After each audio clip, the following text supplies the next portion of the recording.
Good afternoon.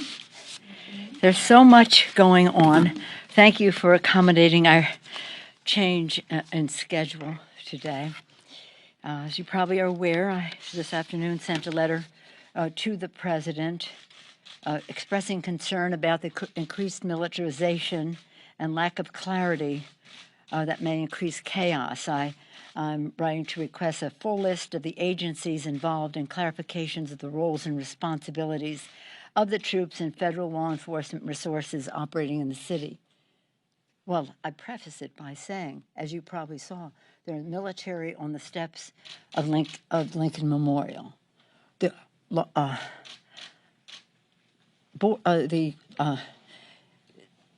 is it? Now I'll read it to you. Soldiers on the steps of the Lincoln Memorial. Bureau of Prisons officers in Lafayette Square. The National Park Service doing that violent act, hassling peaceful protesters the other night. States have sent in National Guard troops from other states. The FBI and other federal agencies are operating in the city. We want a complete list. Who's in charge? What is the chain of command? And by what authority do these National Guard people come in from other states? By what authority? What is the mission? What is the chain of command? Who is in charge? We want some answers to that. And I sent that on behalf of my members. So, of course, today is a day of great sadness, having the first service for George Floyd. It is a national day of mourning, I see, for George Floyd, and we pray for his family and pray for healing for our country. As we gather here, people will have been gathering in Minneapolis for the first service. Across the country, American people are grieving for over 100,000 people, lives lost from COVID-19, and now for the victims of a pattern of racial injustice and brutality that we saw most recently in the murder, actually, of George Floyd. Again, I refer to this letter. It's alarming that our nation's capital, peaceful protesters are confronted with the deployment of various security officers from multiple jurisdictions, including, and this is important, unidentified federal law enforcement. Further in the letter, I say, to make matters worse, some officers have refused to provide information and have been deployed without identifying insignia, badges, or nameplates. The practice of officers operating with full anonymity undermines accountability and ignites government distrust and suspicion, and is counter to the principle of procedural justice and legitimacy during this precarious moment in our history. The Justice Department itself, in the past, has stated that allowing officers to work anonymously creates mistrust and undermines accountability, and it conveys a message to community members that through anonymity, officers may seek to act with impunity. In recent days, many former high-level Department of Justice officials have echoed those concerns and warned that allowing federal law enforcement officers to operate without identification can fatally weaken oversight efforts and fails to send the message that abuse will be tolerated. We're in a very difficult situation. It has to be handled with care. We certainly want to support peaceful demonstrations. We all reject violence. But this militarization and this proliferation of different groups coming into the capital city of our country, some without identification, others without justification. What is the mission? Who's in charge? What is the chain of command? We expect an answer to that.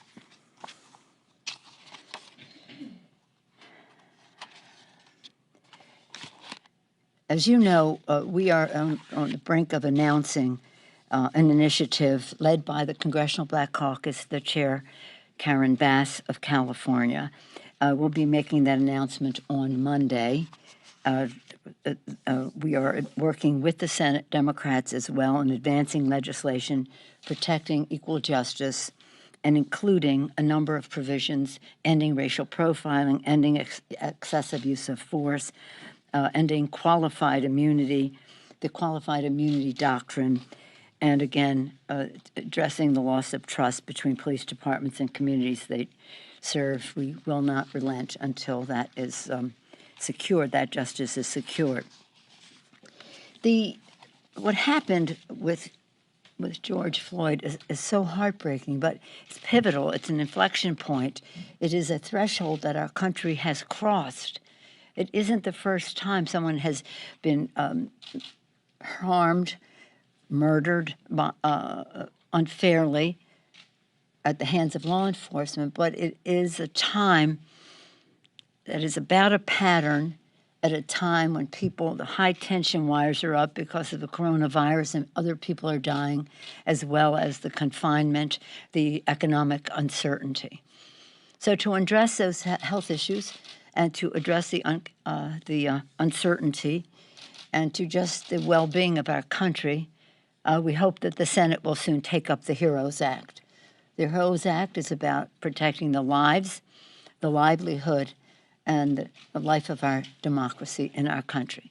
You know the three main pillars: to open our economy, testing, tracing, treatment, confinement. We don't have a vaccine and we don't have a cure, but we do have testing, tracing, treatment, and isolation that can save lives, especially when we consider the disparity of the deaths by the coronavirus, disproportionately affecting people of color. But if you don't test, you don't know, and you can't treat and save those lives. So that's a major part of the HEROES Act. Called HEROES because we are honoring our heroes, our first responders, our healthcare workers, food, transit, sanitation, teachers, people who make our society go. And that is by helping state and local government. Go to speaker.gov/HEROES Act and see what it means to a community near you, what it means to your state or to your municipality, perhaps even to your county. Speaker.gov/HEROES Act.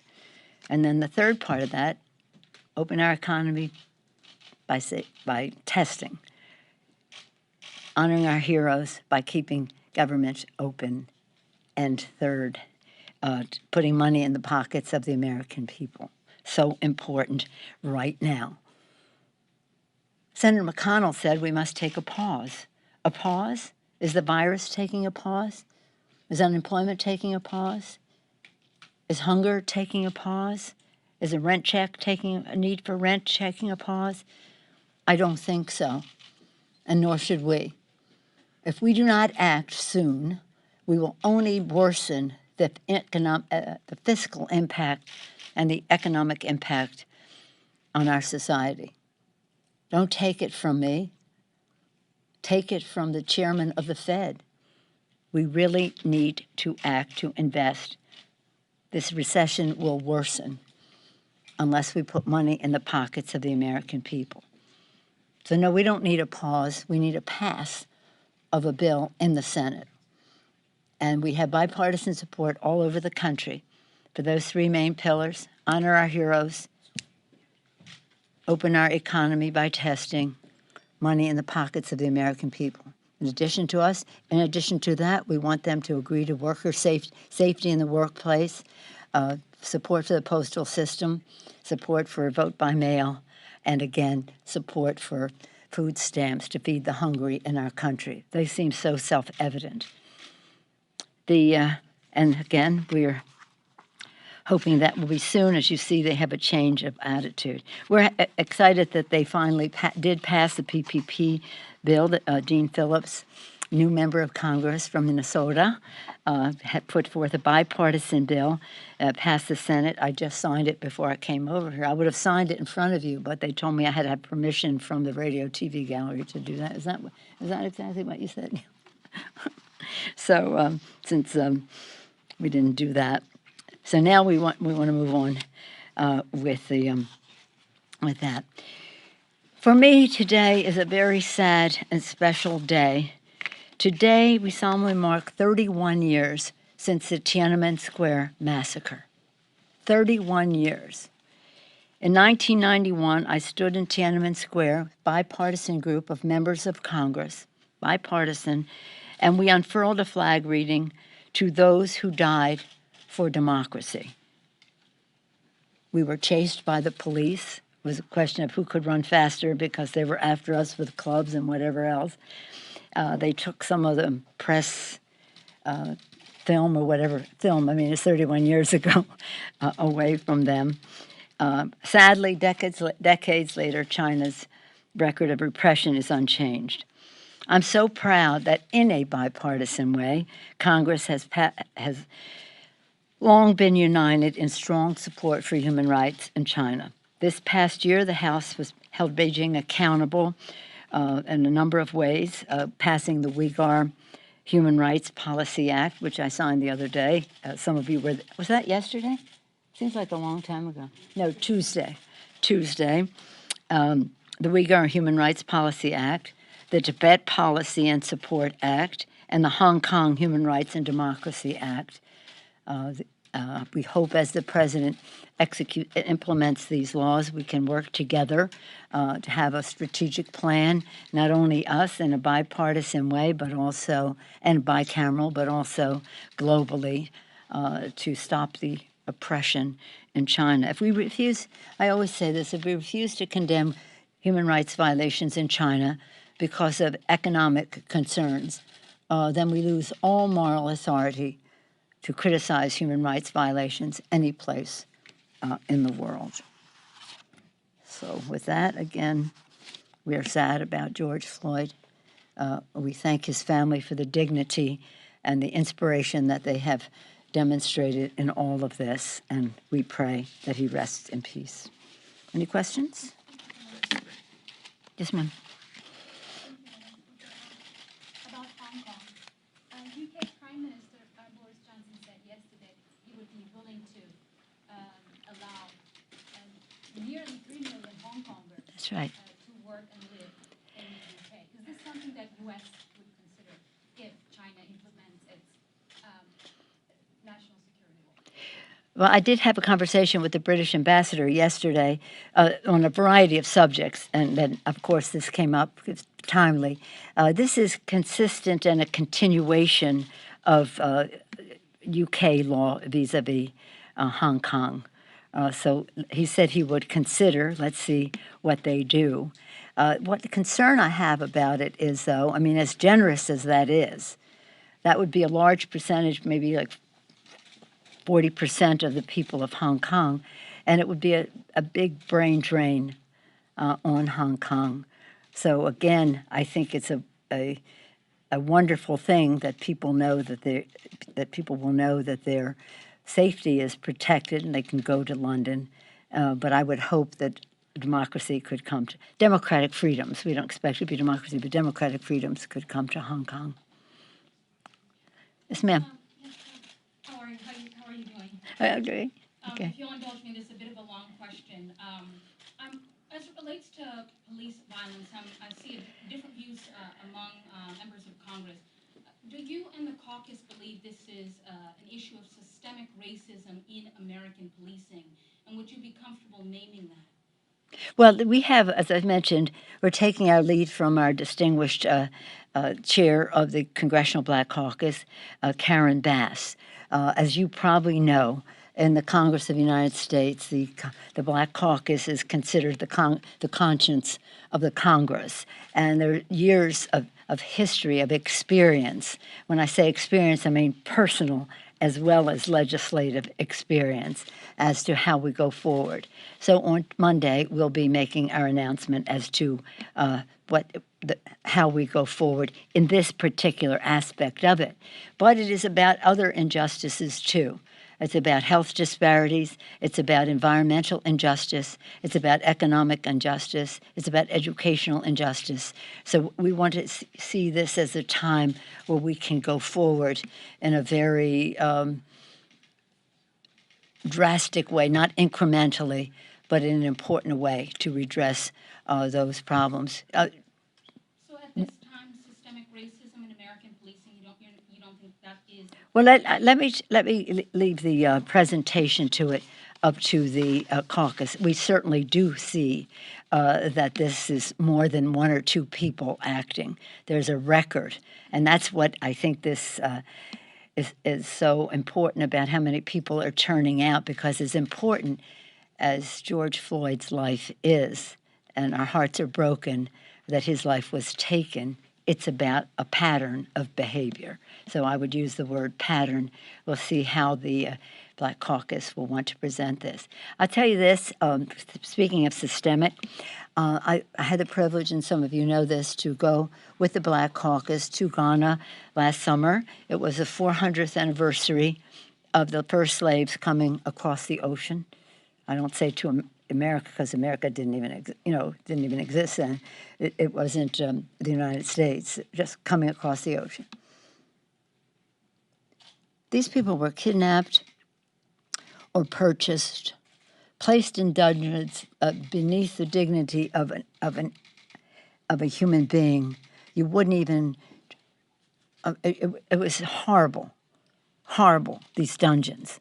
And we spent time in the dungeon, and you could just imagine how awful it was with the number of people for the length of time. And if you survived that, because people died there, if you survived that, you were put on a death ship to cross the ocean, to leave the door of no return. That's what it said behind you, the door of no return. Leave your family, you may never probably see again, cross the ocean on a death ship. And if you survived that, you were sold into slavery. For a couple hundred years, your family. If you survived that, you're some sturdy stock, I would say, a blessing to America, but nonetheless victims of Jim Crow and other things.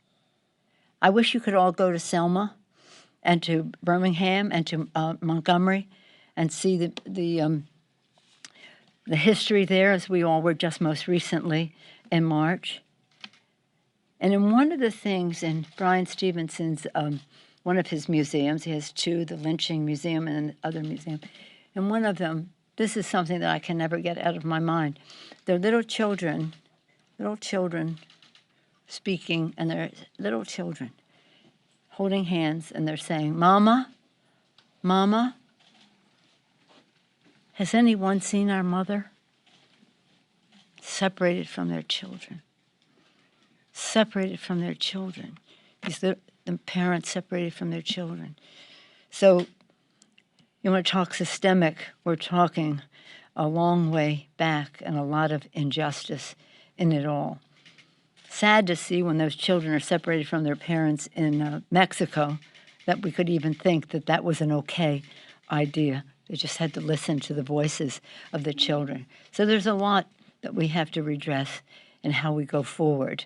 But maybe the sacrifice of George Floyd's life, sadly, is something that just takes us to a new and better place in how we address all of this. Yes, sir. You had a question? Have you talked to any of your chairmen, whether it be Adam Smith or the Oversight Committee, about potentially calling General Mattis or any of the other generals who have spoken out recently? Chairman Smith is chairman, for those of you, he's the chairman of the Armed Services Committee. He has put out a statement earlier this week about calling in the current Secretary of Defense, Esper, and calling in the chairman of the Joint Chiefs of Staff, General Milley. He said that. Today, when he was asked about after Mattis, my understanding the statement was, first we're going to start with the current people in place, and then we'll see where we go from there. But everyone is very proud of the patriotism, the courage of General Mattis, Secretary Mattis. I guess general must be a big title. Almost anybody can be a secretary, but a general, that's something else. So I don't know if that will follow, but he's going to follow up on his announcement earlier in the week. Yeah. As you know, all the committees have asked for things. The chairman of the Homeland Security Committee, Benny Thompson of Mississippi, has asked, it's just like a 16-page letter of things, a long letter talking about the Secret Service. Did I mention the Secret Service? And another agency of government doing law enforcement in the Capitol, about the role of the Secret Service in all of this. So different chairs have had different pieces of this, but to your question about Mattis, that's the most current information that I have. Yes, sir. There's been a number of protesters with defund police signs, and in Los Angeles, the city is considering diverting $150 million from police to various other programs. I'm entirely sure what they are. I'm curious what you think of that, the policy of that, and that movement, which seems to be gaining steam in some of these protests. Well, I did hear of the Los Angeles, that's about almost 1/10 of the budget. It's about 1.3-ish billion dollars, since that would be 1/10 of that. Again, I revert to the Congressional Black Caucus as to how they want to prioritize. It's a question of curating some of these overlap, prioritizing, and then deciding in how many different bills will they appear. Some of them may have some bipartisan support right away, and others may need some more work in that regard. So we shall see. Yes, ma'am. Thank you, Madam Speaker. Congresswoman Ocasio-Cortez has announced support for Jamal Brown over Chairman Eliot Engel. What does it mean that she may be standing up against some of the incumbents in your own party? Well, all I know what it means is that I firmly support Eliot Engel for Congress, and I support Alexandria for Congress as well. I think the people of New York are very blessed to have them both in the Congress. Chairman Engel is the chairman of the Foreign Affairs Committee. He also has the unique privilege, which is unique, and it wouldn't happen again. It just happened in terms of his terms here, that he is also not only the chairman of Foreign Affairs, he is a senior member of the Energy and Commerce Committee. That wouldn't happen again. That's a lot of power, but he is in that position. So he does a great job for New York, and I wish him well in his election, as I wish her well in her election. Yes, ma'am. Last question. Madam Speaker, regarding the scene of soldiers on the Lincoln Memorial. Yes. I was there yesterday. Were you even informed that this was going to happen? No. And I would like to know who they are. Are they military? Are they National Guard? DC National Guard. I was told that some were DC National Guard. Well, that would be hard because, and that's part of the complication. One of the things I'm going to ask the chairman of the Armed Services Committee to do is to enable the mayor of Washington to be able to call up the D.C. National Guard. And that's why we're asking, but what authority is the president sending people from these other states into D.C.? Who do they report to? Do they report to their governors? Is there a chain of command here? But I think what they did on the steps of the Lincoln Memorial was so stunning. That's why the word militarization is in my letter. It was scary. Now, my daughter, Alexandra, who is a journalist and a filmmaker, many years in the news, I say she crossed over to the other side. Did they say did that mean she became a Republican? I said, no, she crossed over to the other side. She went into the news business. She was in Lafayette Square on Monday night. And she called me after a certain period of time, and she said, Mom, you can't even believe what happened here. There was no trouble. It was all peaceful. And then all of a sudden, these people came in and were pushing people and hitting them with batons. And she thought she had tear gas in her eyes because she couldn't, she was incapacitated for a while, and she called me after. They're saying now they didn't have tear gas, but they had these pellets that exploded and had the impact of tear gas. Whether that qualifies or not, I don't know. It just enables them to have deniability. But the fact is they had the impact of tear gas, and they were roughing up people for no reason. And they crossed a threshold with that. And then to make room for whatever was to follow. So I think that they made a couple of mistakes in that 24-hour period. While I have great respect for our men and women in uniform, I don't think it was appropriate to have them on the steps of the Lincoln Memorial. I don't think it was appropriate for people to rough people up in Lafayette Square who were demonstrating peacefully so that the president could come through and do his staged event at St. John's, which was magnificently addressed by the Episcopal Bishop of Washington, of this area, as being inappropriate. And I was very proud of the Catholic Archbishop the next day when the president visited the shrine of Pope John Paul, Saint Pope John Paul, and he said this, and I think it says, it really echoes the words of the Bishop of Washington, but I don't think I have it. Do I have it? No, I want you to hold on for a second because you have to hear this. No, I don't seem to have it. But oh, here we are, hiding under here. Archbishop Wilton Gregory issued a statement on the president's visit to the shrine of St. John Paul II. I find it baffling and reprehensible that any Catholic facility would allow itself to be so egregiously misused and manipulated in a fashion that violates our religious principles, which call on us to defend the rights of all people, even those with whom we may disagree.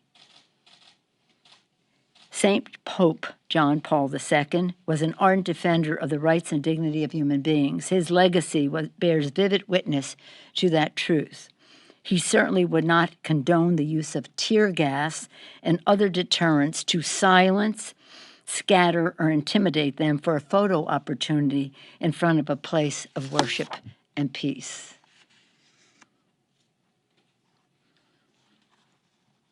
It's a funny thing that the White House put out some kind of a statement saying that the president there with the Bible at St. John's was the equivalent of Winston Churchill going to the ruins of London, or George W. Bush at 9/11.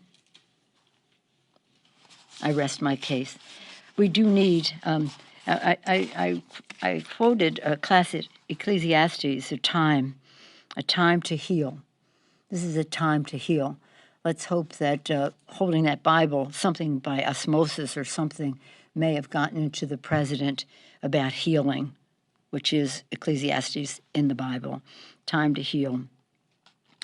It even says in Ecclesiastes, did you ever know this? I didn't, and I've read it many times, but in this version it says a time to embrace and a time not to embrace. Must have been foreseeing what we're going through now. But President Obama spoke so beautifully after the murder of Eric Garner. Right now, unfortunately, we see too many instances where people just do not have confidence that folks are being treated fairly. And he says this is not just a black problem or a brown problem or a Native American. This is an American problem when anybody in the country is not being treated equally under the law. That's a problem. And then President George Herbert Walker Bush, the father, he said this after the Rodney King beating. Those terrible scenes stir us all to demand an end to gratuitous violence and brutality. Law enforcement officials cannot place themselves above the law that they are sworn to defend. It was sickening to see the beating that was rendered, and there's no way in my view, to explain that away. It was outrageous. Time, a time to heal. Thank you all very much.